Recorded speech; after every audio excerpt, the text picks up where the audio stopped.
ओम शांति, ओम शांति, ओम शांति।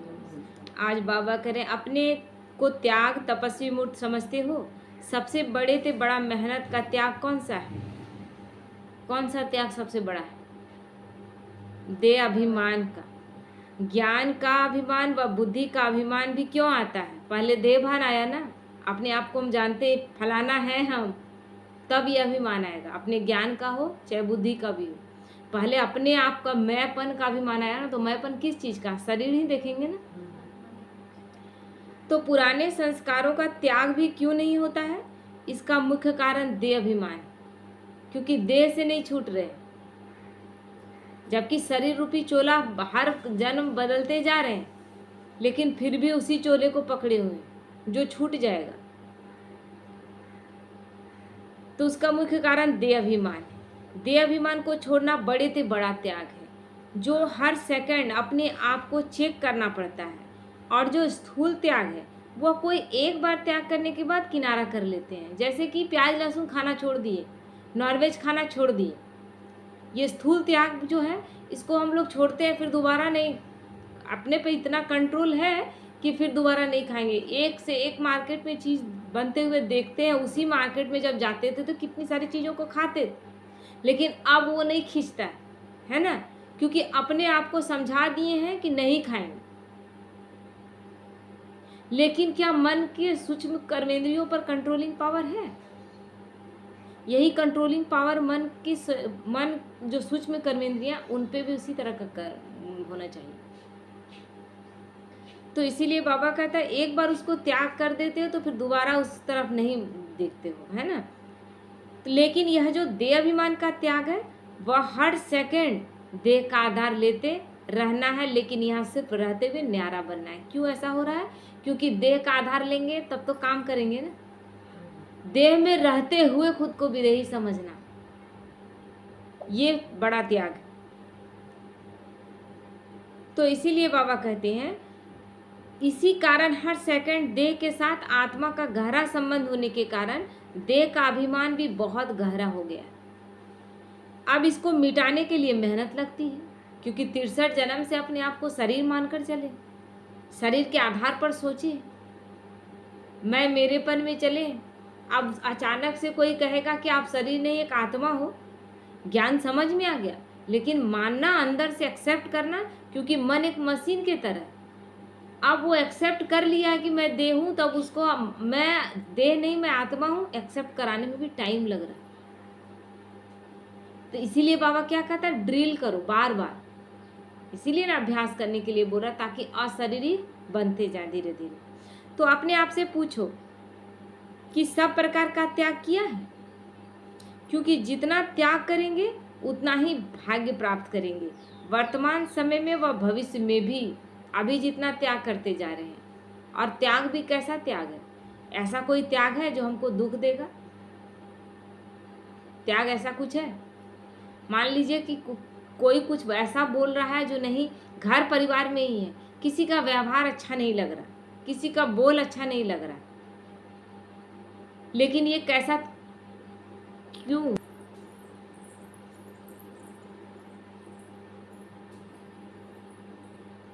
तो इसीलिए बाबा कहता है कि मतलब किसी ये सब भी त्याग ही है। जैसे कि, और ये त्याग क्या है? हमको सुखी दे रहा है कि किसी के व्यवहार से हम पहले दुखी हो जाते थे, है ना। अब उस चीज़ का हम त्याग कर दिए, नहीं, मेरा सुख, मेरी खुशी मेरे अधिकार क्षेत्र में, कोई मुझे दुखी नहीं कर सकता और कोई मुझे खुश भी नहीं कर सकता। दोनों चीज़ का अधिकार मेरे हाथ में। किसी को कुछ भी बोल देने का जो आदत था वो छूट गया, क्या वो अच्छा नहीं है? अच्छा। ये सब चीज़ें, ये त्याग अच्छा है ना। ये त्याग हमारी शक्ति को बढ़ाया है कि शक्तियों को कम किया? बढ़ा दिया ना। गंदी चीज़ों का त्याग करते गए, विकारों का त्याग करते गए, गंदे खान पान थे, वो हमारे भाग्य को और बढ़ाया, कम नहीं किया। इसीलिए कहते हैं कि जितना त्याग उतना भाग्य। तो भगवान कहते हैं कि ऐसे नहीं समझना कि संगम युग में सिर्फ त्याग करना है और भविष्य में भाग्य लेना है।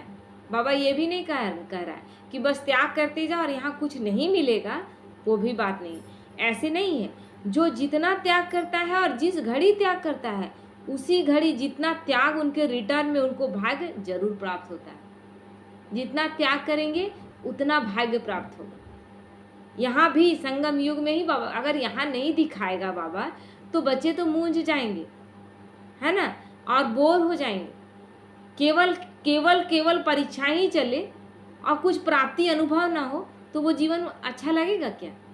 तो बाबा ऐसा भी नहीं करा। तो आपको तुरंत रिटर्न मिलता है। कैसे रिटर्न मिलता है आप देखिएगा, अपने जीवन में ट्राई कीजिएगा कि किसी का कोई बात लगा कड़वा, लेकिन तुरंत याद आया कि मुझे नहीं कुछ इसमें मतलब कोई अपना ओपिनियन नहीं देना, तो रिएक्ट नहीं करना। अगर आप अपने अंदर रख लिए, सेल्फ कंट्रोल कर लिए, आपको खुद अपने आप अच्छा लगेगा कि आज हम जीत गए। ये बात हमको, फिर ये बात दोबारा नहीं आएगा। जो आत्मा जो बात बोलती थी, तकलीफ देती थी, वो बात एक बार एक्सेप्ट कर लिए कि इसमें हमको दुखी नहीं होना, उसका बात को पकड़ना ही नहीं है, फिर वो बात आएगा भी नहीं, क्योंकि भगवान जान गया कि इसमें अब ये कंट्रोलिंग पावर इस चीज़ का आ गया है। तो जो चीज़ आ गया है, भगवान उस चीज़ का परीक्षा नहीं लेता है। जो चीज़ नहीं आया हमारे अंदर, उसी चीज़ की कमी कमजोरियों की परीक्षा हमारे जीवन में आती है। जितनी परीक्षाएं आ रही है, उससे हमको समझना है कि मेरे जीवन में कहाँ कौन सा कमी है, उसको दिखाने के लिए ये परीक्षा आई। तो बाबा कहते हैं संगम युग में त्याग व प्रत्यक्ष रूप में भाग्य क्या मिलता है, या जानते हो? अभी अभी भाग्य क्या मिलता है? सतयुग में तो मिलेगा ही, सतयुग में मिलेगा, वो तो सबको जाने कि सतयुग में जीवन मुक्ति मिलेगा, वहाँ सुखी सुख रहेगा। ये भविष्य हम लोग दिखाई दे रहा है कि जो जितना यहाँ पुरुषार्थ करेगा उतना सतयुग में पाएगा।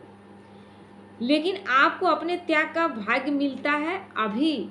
अभी क्या मिलता है, ये उठता है ना, क्वेश्चन उठता है ना कि स्वयं अभी संगम युग में त्याग का भाग्य बड़े ते बड़ा यही मिलता है कि स्वयं भाग्य बनाने वाला अपना बन जाता है। इससे बड़ा और भाग्य नहीं हो सकता। ये वो समय चल रहा है जब भगवान मेरा साथी बना। ये किसी जन्म में और होगा, जब हम हर पल कहीं भी चल रहे हैं, बाबा मेरे साथ चलो। उसके बाद हम बाइक में बैठे, हमको कोई भय नहीं, क्योंकि अब हम जान रहे हैं कि चलाने वाला कौन है, बाबा चला रहा है, तो कोई परेशानी होने का सवाल ही नहीं। डॉक्टर के पास जा रहे हैं, बाबा वो डॉक्टर केवल निमित्त है, देखने वाले तो आप। अच्छा इलाज होगा, पैसे भी कम हो लेंगे, है ना। तो हर जगह खाते पीते उठते बैठते चलते फिरते हर जगह कौन है, ये साथी, और फिर दोबारा नहीं मिलेगा। यही एक संगम युग, उसके बाद नहीं। सतयुग त्रेता में सुख रहेगा, लेकिन भगवान का साथ नहीं रहेगा। द्वापर के बाद भटकेंगे, भगवान का साथ नहीं रहेगा। तो ये समय सबसे अच्छा है जब भगवान मेरे साथ है, मेरा कुछ भी बुरा हो ही नहीं सकता। शक्तिशाली संकल्प, मेरे साथ सब कुछ बहुत बहुत बहुत अच्छा हो। तो यही सबसे बड़े से बड़ा भाग्य है कि भगवान मेरे साथ।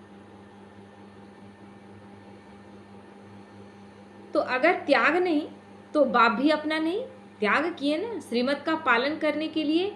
अभी बहुत लोग भगवान को जान रहे हैं, ज्ञान अच्छा लग रहा है, लेकिन किस लिए भगवान के पास नहीं आ रहे हैं? क्योंकि यहाँ बहुत चीज़ों का त्याग करना पड़ेगा।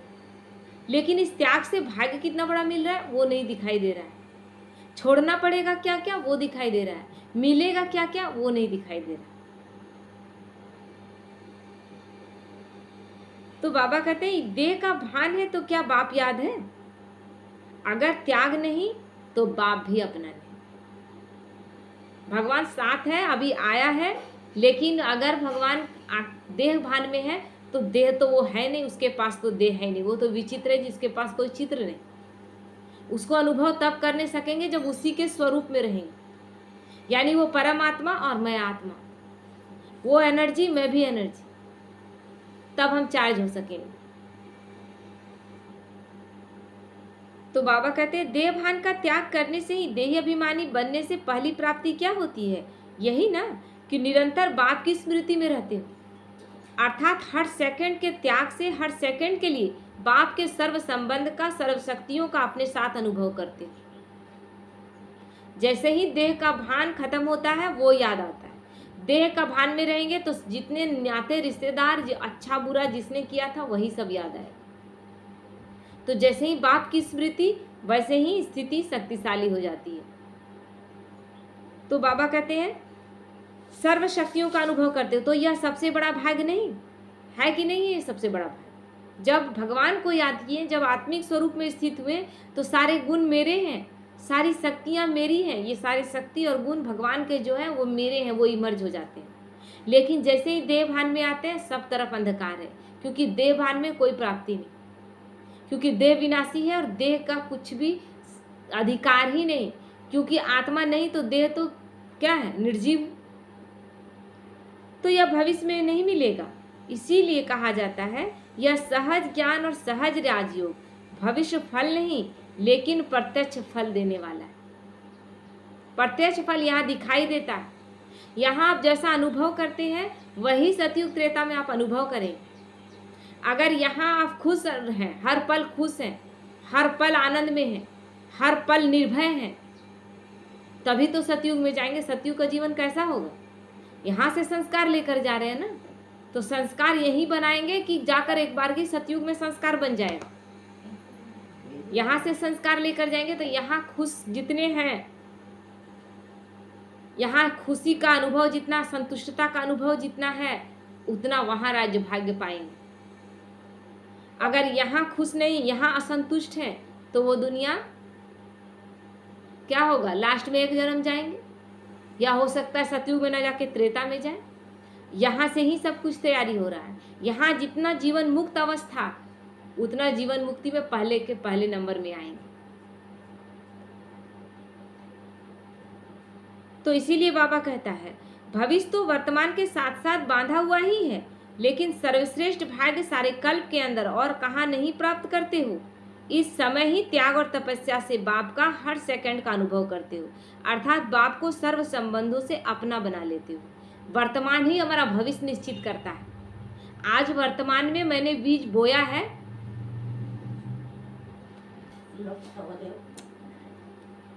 तो बाबा कहते हैं सर्वश्रेष्ठ भाग्य सारे कल्प के अंदर और कहाँ नहीं प्राप्त करते हो, इस समय ही अनुभव करते हो बाप से सर्व संबंधों का।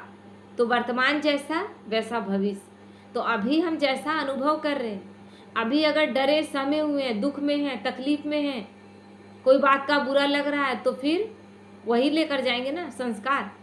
तो अभी संस्कार कैसा होना चाहिए? हर स्थिति में संतुष्ट, हर स्थिति में पावरफुल। तो बाबा कहते हैं कि पुकार यह नहीं करते थे, पुकारते तो कुछ और थे, लेकिन प्राप्ति क्या हो गई? जो न संकल्प न स्वप्न में था वह प्राप्त हो रही है। तो जो न संकल्प न स्वप्न में बात हो वह प्राप्त हो जाए, इसको कहा जाता है भाग्य। हम लोग क्या बोले थे? भगवान को बुलाए थे, आकर हमें दुखों से छुड़ाओ, भगवान जल्दी आओ, हमें दुखों से छुड़ाओ। लेकिन दुखों से छुड़ाकर इतनी बड़ी खुशी वाली दुनिया दे देगा, ये तो हमने सोचा भी, सपने में भी नहीं सोचा था, वो भगवान ने दे दिया। हम सोचे थे कि आएगा और वो प्रलय कर देगा और सृष्टि को परिवर्तन तुरंत कर देगा, लेकिन वो आकर साथी बन गया हर पल का। ये तो पता भी नहीं था कि भगवान स्वयं आएगा, पढ़ाएगा और हमें संस्कार भर कर हमें इस लायक बनाएगा कि हम सतयुग की सृष्टि में जाएं। ये तो स्वप्न में सोचे थे क्या कि भगवान मेरा साथी बनेगा, भगवान टीचर बनेगा, गुरु किसी न किसी को, देहधारी को गुरु बना लेते थे ना। बोलते थे गुरु नहीं बनाएंगे तो गति नहीं होगा, क्योंकि गति का, सदगति का तो पता ही नहीं था। बिना गुरु के गति नहीं कहते थे, और किसी को भी गुरु बना लेते थे। पता था कि भगवान ही गुरु बन के चला आएगा और किसी को गुरु बनाने का जरूरत नहीं पड़ेगा। तो ये वो समय जो हम संकल्प में भी नहीं सोचे थे, जो स्वप्न में भी नहीं सोचे थे, वो समय अभी चल रहा है। तो इसीलिए बाबा कहते हैं इसको कहा जाता है भाग्य। जो चीज मेहनत से प्राप्त होती है उसको भाग्य नहीं कहा जाता है, स्वतः ही मिलने का असंभव से संभव हो जाता है। ना उम्मीदवार से उम्मीदवार हो जाते हैं, इसलिए इसको कहा जाता है भाग्य। यह भाग्य नहीं मिला कि नहीं मिला? भगवान साथी बना, मिल गया ना। ना उम्मीद थे, कोई जीवन जीने का कोई समझ ही नहीं था कि जीवन में कोई खुशी भी है। जब जीवन के प्रति ऐसा उदासीनता था, लगता था जी क्यों रहे, खा क्यों रहे, हंस क्यों रहे, बोल क्यों रहे, कुछ पता ही नहीं था, कोई लक्ष्य ही नहीं था। और जीवन इतना निराश उदास था कि लगता था इस जीवन से तो जीवन नहीं रहता तो अच्छा। और ऐसे में क्या लगता था, फिर नहीं जन्म देना भगवान, बार बार यही संकल्प उठता था, दोबारा इस दुनिया में नहीं भेजना, ये दुनिया बहुत बुरी है, इस दुनिया में अब दोबारा नहीं भेजना। लेकिन जब भगवान आया तो कैसा चेंजिंग आ गया। कहेंगे कि दोबारा नहीं आएंगे, बोलेंगे, अब तो बोलेंगे सतयुग में इतना सुंदर जीवन मिलेगा, क्यों नहीं आएंगे। और अब जब हम श्रेष्ठ कर्म करके वो प्रारब्ध पा रहे हैं तो अपने कर्मों पर विश्वास, अपने चलन पर विश्वास, और मेरे साथ भगवान है, उसके बताए मार्ग पर चल रहे हैं, इसलिए मेरा भविष्य अच्छा होगा, इसमें कोई संशय ही नहीं। तो निर्भय हो गए ना। तो अब कहेंगे कि भाग्य नहीं मिला, हमसे ज़्यादा भाग्यशाली तो कोई है ही नहीं, पूरे विश्व में हमसे ज़्यादा भाग्यशाली कोई नहीं। तो इसीलिए भगवान पूछते हैं क्या भाग्य नहीं मिला।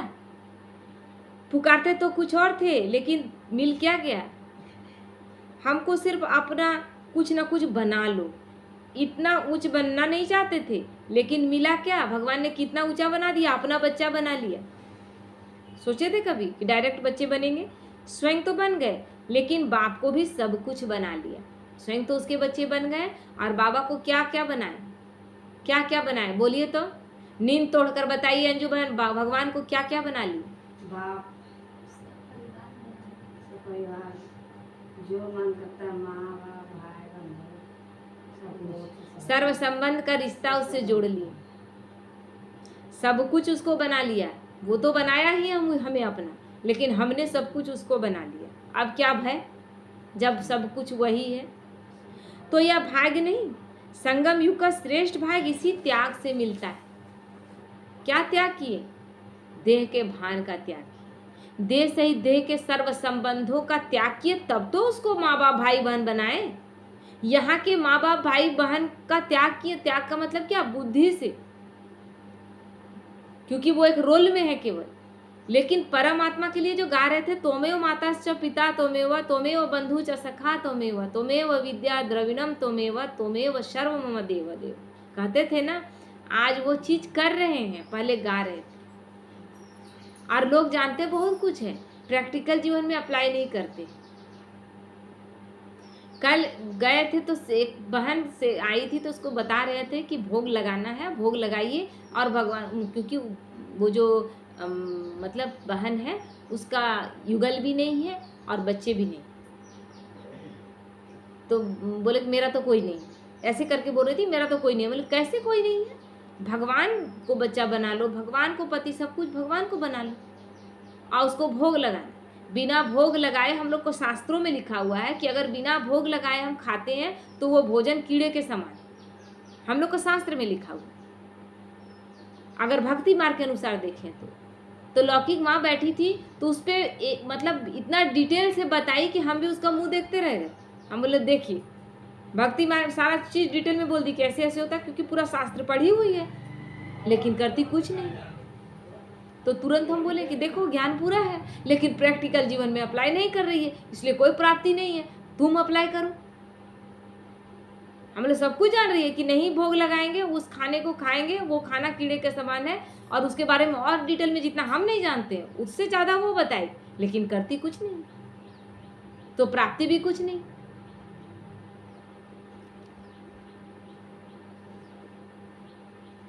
तो इसीलिए बाबा कहता है कि संगम युग का श्रेष्ठ भाग इसी त्याग से मिलता है। सदैव यह सोचो कि अगर देहभान का त्याग नहीं करेंगे, अर्थात देही अभिमानी नहीं बनेंगे, तो भाग्य भी अपना नहीं बना सकेंगे। भाग्य भी नहीं, क्योंकि देने तो वो आया है भाग्य, तो ये त्याग तो करना पड़ेगा। अर्थात संगम युग का जो श्रेष्ठ भाग है, उनसे वंचित रहेंगे। अगर मानो सारे दिन में कुछ समय देह अभिमान का त्याग रहता है और कुछ समय नीचे रहते हैं, अर्थात देह का भान का त्याग नहीं, तो उतना ही संगम युग में श्रेष्ठ भाग से वंचित होते हैं। जब जब देह के भान में रहते हैं, उतना उतना अपने श्रेष्ठ भाग से वंचित हो जाते हैं। समय का मतलब क्या है, मार्क्स लिखा जा रहा है, आपका तय हो रहा है। आपका 100 मार्क्स का एग्जाम आपको लिखने दे दिया गया, आप 50 का ही लिख रहे हैं, तो 50 ही नंबर आएगा ना, 50 नहीं आएगा, 50 खो देंगे। लेकिन अगर 100 का 100 लिखते तो 100 नंबर आता है ना। तो वही चीज़ यहाँ चल रहा है, 100% संतुष्ट, 100% खुश, 100% देह भान का त्याग, तब जाकर 100% वहाँ सुख।